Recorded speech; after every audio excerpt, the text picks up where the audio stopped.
Hello dear students, welcome back to my channel physics SPC. Calorimetry का एक क्वेश्चन। A pitcher contain 20 kg of water and 0.5 gram of water comes out on the surface of the pitcher every second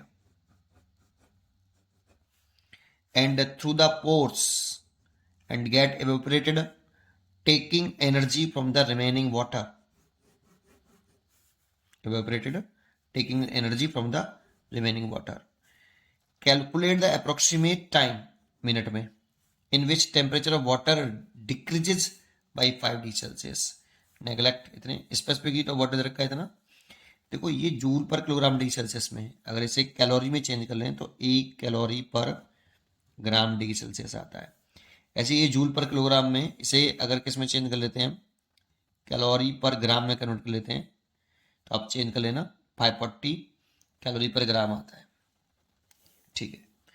अब question में क्या कह रहा है कि इसमें ये एक वेसल है, पिक्चर है, और इसमें एक मटका है, उसमें क्या रखा है, पानी भरा हुआ है. कितना? Capital M 20 kg. अब इसमें पोर्स होते हैं, बहुत छोटे छोटे छोटे छोटे छोटे, है ना, पोर्स होते हैं मटके में होते हैं. तो उस पोर्स से जो पानी एवेपोरेट हो रहा है, 0.5 ग्राम वाटर, छोटे छोटे पोर्स होते हैं, तो कैपिलरी वाले एक्शन से वो बाहर आ जाते हैं बेटा. कितना पानी बाहर आ रहा है एक सेकंड में? 0.5 ग्राम पर सेकंड. इतना वाटर पोर्स से बाहर आ रहा है एक सेकंड में. 0.5 ग्राम वाटर बाहर आ जाता है. जैसे वो बाहर आएगा तो वो एवेपोरेटेड होगा, और एवेपोरेटेड होगा तो एवेपोरेट होने के लिए वो एनर्जी कहां से लेगा? उसने बोला है अंदर से लेता है, रिमेनिंग वाटर से लेता है. क्वेश्चन में बोला ना कि pitcher every second through the pores and get evaporated, taking energy from the remaining water. ठीक है. तो जब सोचो, अगर वो पोर्स के जरिए जो वाटर बाहर आ रहा होगा और फिर वो इवेपोरेटेड हो रहा होगा, तो एनर्जी कहां से ले रहा है? अंदर वाले वाटर से ले रहा है. तो अंदर वाले वाटर का टेम्परेचर डाउन हो जाएगा भाई. इवेपोरेटेड होने के लिए जो वाटर पोर्स के जरिए बाहर आ गया, वो इवेपोरेटेड होने के लिए रिमेनिंग वाटर से अगर एनर्जी लेगा, तो रिमेनिंग वाटर की टेम्परेचर क्या होगा? घट जाएगा. तो 5% टेम्परेचर घट गया, ऐसा बोल रहा है क्वेश्चन में. Calculate the time in minute in which temperature of water decreases by 5 degree Celsius. तो देखो इवेपोरेट होने के लिए कितनी एनर्जी लेगा वो, तो वो एनर्जी लेगा, तो उसने इवेपोरेट होने के लिए इतनी एनर्जी, रिक्वायर्ड हीट एनर्जी कह सकते हैं आप इसे. रिक्वायर्ड हीट एनर्जी किसके लिए? इवेपोरेटेड होने के लिए. यहाँ कहाँ से लिए? वाटर से लिए.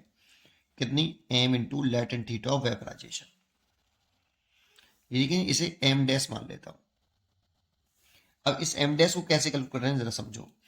एक सेकंड में कितना वाटर इवेपोरेट होता है? 0.5 ग्राम इवेपोरेट होता है. तो t सेकंड में कितना वाटर इवेपोरेट होगा? तो 0.5 इंटू टी ग्राम इवेपोरेट होगा. एक सेकंड में अगर इतना वाटर इवेपोरेट होता है, तो टी सेकंड में कितना वाटर इवेपोरेट होगा? तो 0.5 इंटू टी ग्राम. तो ये वाले एम डैश लिख दो बेटा यहाँ पे. 0.5 इंटू टी. एक सेकंड में इतना हो रहा था, ये ग्राम पर सेकंड था. 0.5 ग्राम पर सेकंड इतना वाटर एक सेकंड में इवेपोरेट हो रहा है. तो टी सेकंड में कितना होगा? तो 0.5 into T into latent heat of vaporization. वैसे तो यहाँ पे ये रखा, आप इसको सॉल्व करिए बेटा. 540 कैलोरी में आप अगर कितने का मल्टीप्लाई कर दो जानते हो? 4.2 जूल का. और 1000 10 की पावर माइनस के 3 किलोग्राम लिख लोगे. सॉल्व करो इसको. सॉल्व करने पर एग्जैक्टली यही आएगा. मैं कैलोरी में पुट कर रहा हूँ, ठीक है. ये मैंने देखो यहाँ पे ग्राम में ही पुट किया है. ग्राम में पुट किया ना 0.5 ग्राम. और लेटेंट हीट ऑफ वेपराइजेशन को मैं कैलोरी पर ग्राम में पुट कर रहा हूँ. 540. तो ये सॉल्व करने पर इतनी कैलोरी हीट एनर्जी आ गई, है ना. इतनी एनर्जी उसने, इतनी कैलोरी हीट एनर्जी ली होगी इनसाइड से. अब जब हीट एनर्जी इनसाइड से ले लेगा तो उसका टेम्परेचर फॉल हो जाएगा. तो कितना टेम्परेचर फॉल हुआ होगा इतनी हीट एनर्जी से? वो लिख लेते हैं एम एस डेल्टा टी।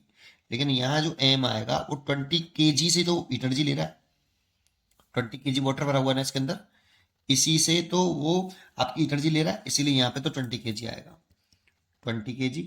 अब kg में है तो इसे चेंज कर लो बेटा ग्राम में, क्योंकि हम ग्राम में वैल्यू पुट कर रहे हैं, यहाँ पे 0.5 ग्राम में लिखा है, तो 20 इंटू 1000 ग्राम, मैंने ये ग्राम में चेंज कर लिया बेटा, 20 into 1000 gram into specific heat में वाटर की, इसमें दे रखिए जूल पर किलोग्राम डी सेल्सियस, मैं लिख रहा हूँ 1 कैलोरी पर ग्राम डी सेल्सियस, चेंज करो यही आ जाएगा।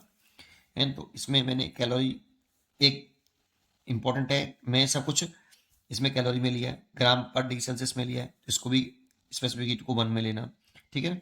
इनटू कितना टेम्परेचर फॉल हुआ है, ये डेल्टा डी रखा है कि टेम्परेचर जो डिक्रीज हो गया है वो 5 डी सेल्सियस है, और इसकी वैल्यू है 0.5 टी इंटू 540।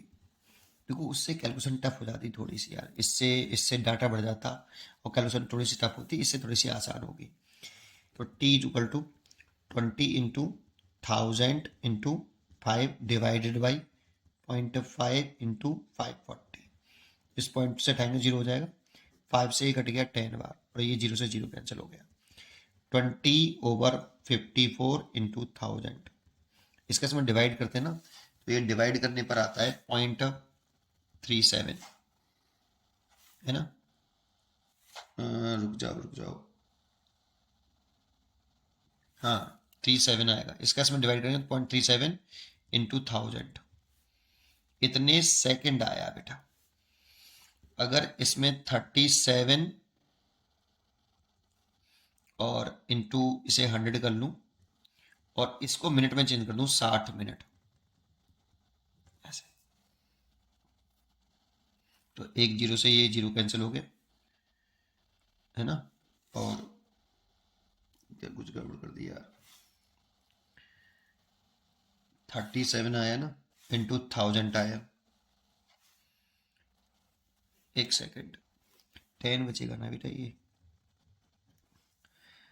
100 का मल्टीप्लाई कर देंगे इसमें तो यहाँ 10 बचेगा, और इस जीरो से ये जीरो कैंसिल हो जाएगा, तो ये आ जाएगा 37/6 मिनट, दैट मीन्स 6.1 मिनट आएगा, तो अप्रोक्सीमेट 6 मिनट लगेंगे बेटा।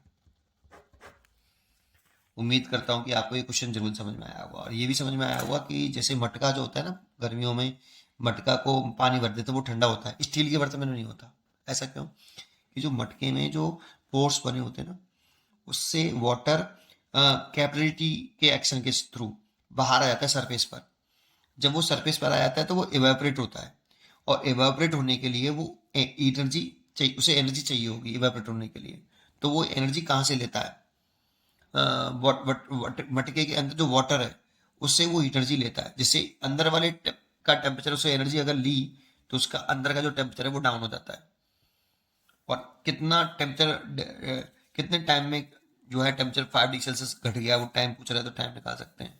मेन पॉइंट समझ में आया होगा आपको, पढ़ते रहिए और खुश रहिए, थैंक यू।